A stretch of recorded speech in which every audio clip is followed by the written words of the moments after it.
different. Leave something worthy. Because if I've learned one thing, it's that technology doesn't change who we are. It magnifies who we are, the good and the bad. Don't get distracted. There are too many people who want credit without responsibility. Too many who show up for the ribbon cutting without building anything worth a damn. Our problems in technology, in politics, wherever, are human problems. From the Garden of Eden to today, it's our humanity that got us into this mess, and it's our humanity that's going to have to get us out. Here's a plain fact. Silicon Valley is responsible for some of the most revolutionary inventions in modern history. From the first oscillator built in the Hewlett-Packard garage, to the iPhones that I know you're holding in your hands, social media, shareable videos, snaps and stories that connect half the people on Earth. They all trace their roots to Stanford's backyard. But lately, it seems, this industry is becoming better known for a less noble innovation. The belief that you can claim credit without accepting responsibility.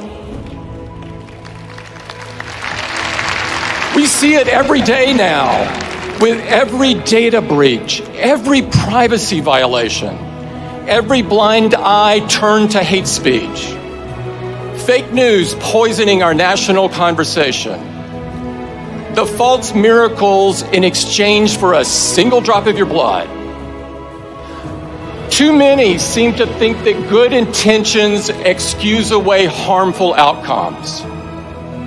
But whether you like it or not, what you build and what you create define who you are. It feels a bit crazy that anyone should have to say this.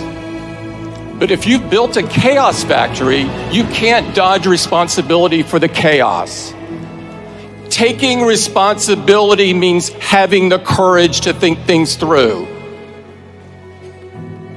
And there are few areas where this is more important than privacy.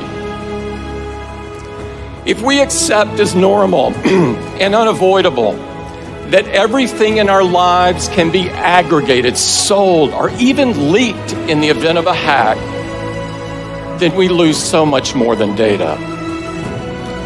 We lose the freedom to be human. Think about what's at stake.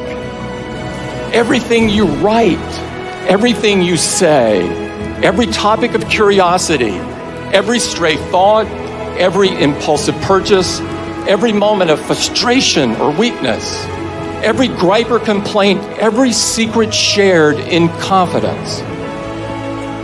In a world without digital privacy, even if you have done nothing wrong other than think differently, you begin to censor yourself. Not entirely at first, just a little, bit by bit. To risk less, to hope less, to imagine less, to dare less, to create less, to try less, to talk less, to think less. The chilling effect of digital surveillance is profound, and it touches everything. What a small, unimaginative world we would end up with.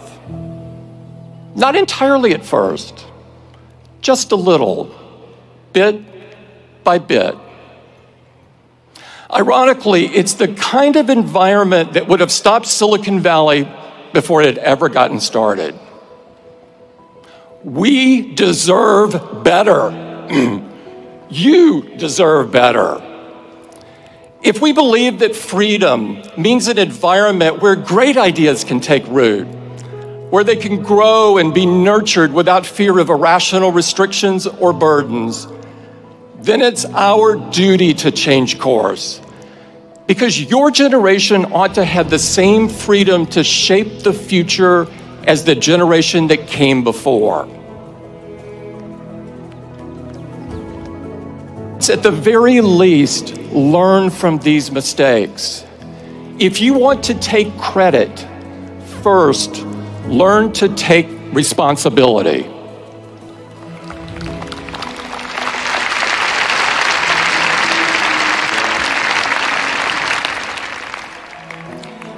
Now, a lot of you, the vast majority, won't find yourselves in tech at all.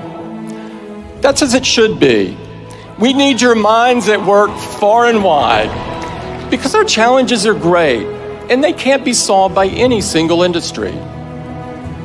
No matter where you go, no matter what you do, I know you will be ambitious. You wouldn't be here today if you weren't. Match that ambition with humility. A humility of purpose. That doesn't mean being tamer, being smaller, being less in what you do. It's the opposite. It's about serving something greater. The author Madeleine L'Engle wrote, "Humility is throwing oneself away in complete concentration on something or someone else." In other words, whatever you do with your life, be a builder. You don't have to start from scratch to build something monumental. And conversely, the best founders, the ones whose creations last and whose reputations grow rather than shrink with passing time, they spend most of their time building piece by piece. Builders are comfortable in the belief that their life's work will one day be bigger than them, bigger than any one person. They're mindful that its effects will span generations. That's not an accident. In a way, it's the whole point.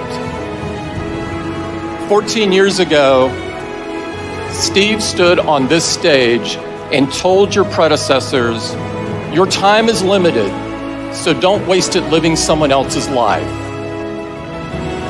Here's my corollary. Your mentors may leave you prepared, but they can't leave you ready. When Steve got sick, I had hardwired my thinking to the belief that he would get better. I not only thought he would hold on, I was convinced down to my core that he'd still be guiding Apple long after I, myself, was gone. Then one day, he called me over to his house and told me that it wasn't going to be that way.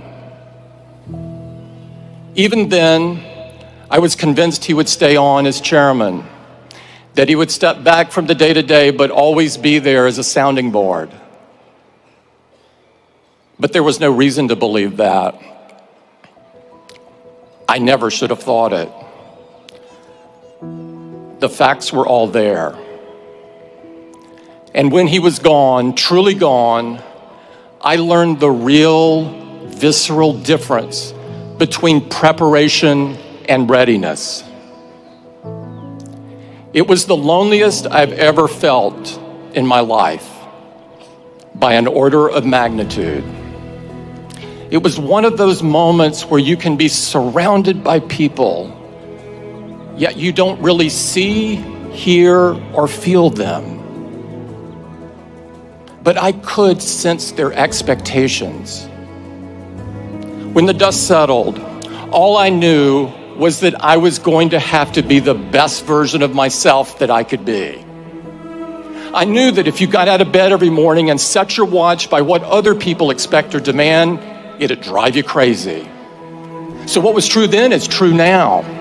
Don't waste your time living someone else's life.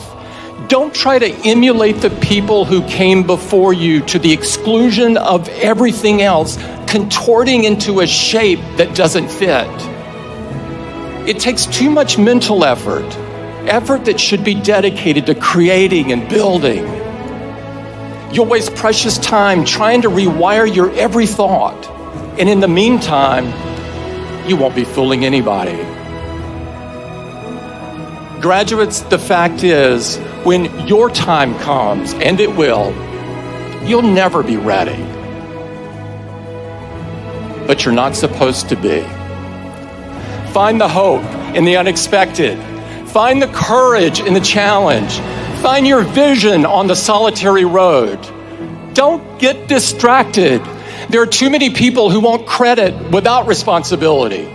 Too many who show up for the ribbon cutting without building anything worth a damn. Be different.